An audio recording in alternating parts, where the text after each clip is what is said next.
పేరుకే ప్రజాస్వామ్యం. నలుగురు కూడినప్పుడు మాట్లాడుకునే తానికే రూల్స్, చట్టాలు. అంతేగాని సర్కారుకు జనం అంటే గౌరవం ఎక్కడిది? పబ్లిక్ మాటలకు ఫలితం ఎక్కడిది? ఇగో గిడ చూడుండ్రి.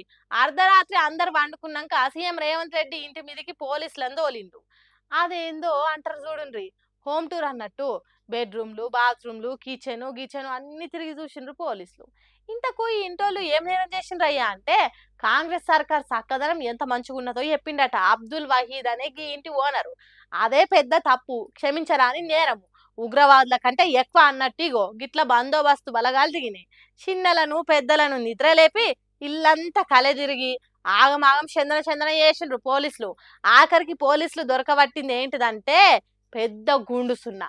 కొండందవ్వి ఎలకను కాదు కదా, ఎండ్రికాయను కూడా పట్టలేదు. పాపం చిన్న పిల్లలు పోలీసులు ఎందుకు వచ్చిండ్రు, పండుకున్న వాళ్ళను ఎందుకు లేపిండ్రని ఈ గజ గజ ఉనికిండ్రట. ఆడోళ్లకు బీపీలు గుండెదడలు పెరిగిందట. చూడుండ్రి ఏ తిరగ నడుస్తున్నదో రేవంత్ రెడ్డి ప్రజాస్వామ్యానికి ఇలువనిచ్చి పాలిస్తున్న తీరు. తప్పును తప్పంటే తిప్పల పెట్టుడు, ప్రభుత్వాన్ని విమర్శిస్తే విపరీతం చేసుడు విజయవంతంగా నడుస్తున్నది.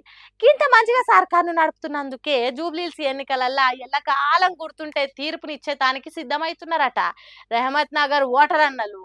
ఇక చూడాలి ఏమైతుందో.